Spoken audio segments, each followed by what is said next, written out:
In this video, I'm going to be showing you all how to make sweet potato fries in a pinch when you're short on time. Normally, my average sweet potato recipe takes about, I would say like 4 hours, but that's because I normally like to soak my sweet potatoes. But for this one, you can get the recipe done from like cut to like fry in your air fryer in less than 30 minutes.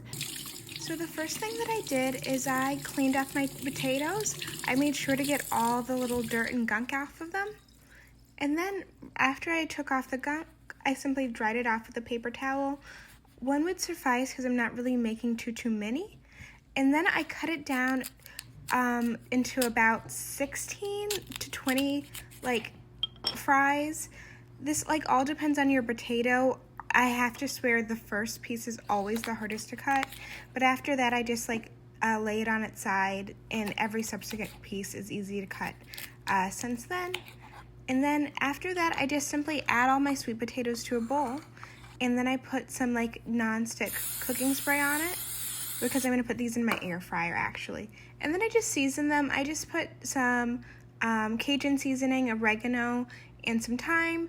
That's what I liked for mine, but you can put on whatever seasoning you would like. Then I simply just tossed my potatoes and my seasonings in the oil.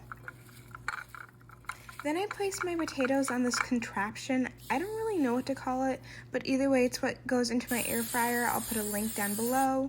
And then I just put them on my pan, and then I just spread them out. You have to ensure to spread them out because otherwise your potatoes are gonna steam and they're not gonna get too crispy, and who wants a soggy fry? Then easily I just placed it in my air fryer.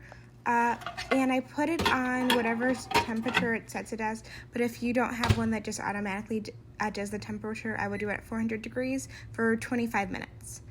And then about halfway through, so around 12 minutes in, I just like toss them around really lazily, just making sure that they don't touch, and then I just put them back in the oven.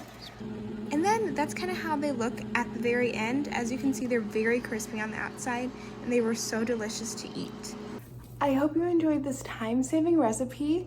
Please leave a like and comment and tell me what other videos we'd like to see. I hope you have a wonderful day no matter your situation or location. Goodbye!